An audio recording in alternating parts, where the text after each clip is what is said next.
And it was 3,003 feet below ground. Really? That's about 5/8 of a mile. Yeah.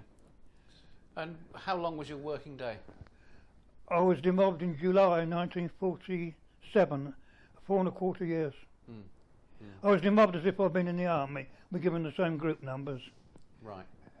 And did you ever feel sort of cheated that the government didn't recognise the Bevin Boys in the same way as they recognised the people who went into the army? Well, we thought about it. We never got a demob suit like the lads in the army did. We never got gratuities. We never even got well, I was due for demob on July the 21st, I think it was. If I'd have stayed 2 more weeks, I would have been entitled to the 1 week's holiday pay which the miners had every year. But I didn't even stay for that. I was so glad to get out. No, I wasn't really, but I'm glad to see we are being recognised now and again in the November the 11th. There are commemorations every year. There's usually a few Bevin Boys, but there's not many of us left now. No. And going back to the Hippodrome, what are your memories of the day that it was bombed?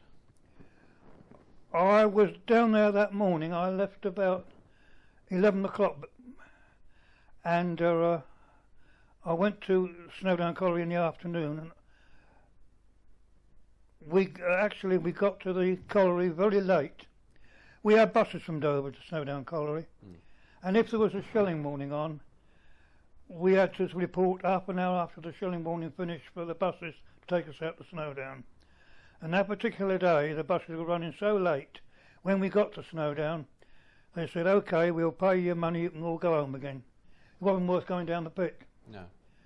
So when I came back from the pit in the late afternoon, I'd heard that the Hippodrome had been hit, so I went down there to have a look. I got my own key to get in, and there was a hell of a mess. Some of the hose pipe had burst in the theatre. There was 150 years of dust come out the roof. The seats were all smothered in, well, dust. And there was quite a bit of water laying about from the broken hose pipe. And the stage manager had lowered the stage curtain, so that was down. What about the rest of Snargate Street and Northampton Street for that matter? I mean, how did that fare? Were there many other buildings that were... Salvation Army building in Snargate Street. Northampton Street, there was a time bomb there on one occasion which was roped off for about a week. Things like that.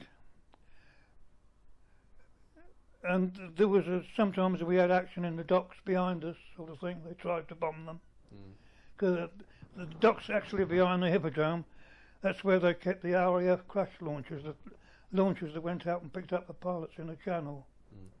And there is an incident in that thing you've been reading there. On one occasion, we had a huge stage carpet, and it disappeared. And with the police, it was reported to the police, etc., and it was discovered it had all been cut up into little pieces, and it was in all these crash launchers that were based out the back of the theatre, in their cabins, etc. And the manager was told, or Mr. Armstrong, the proprietor he was, and he said, so that they saw the lads, first of all, they tried to sew the pieces together to restore the complete carpet, but he wouldn't accept it.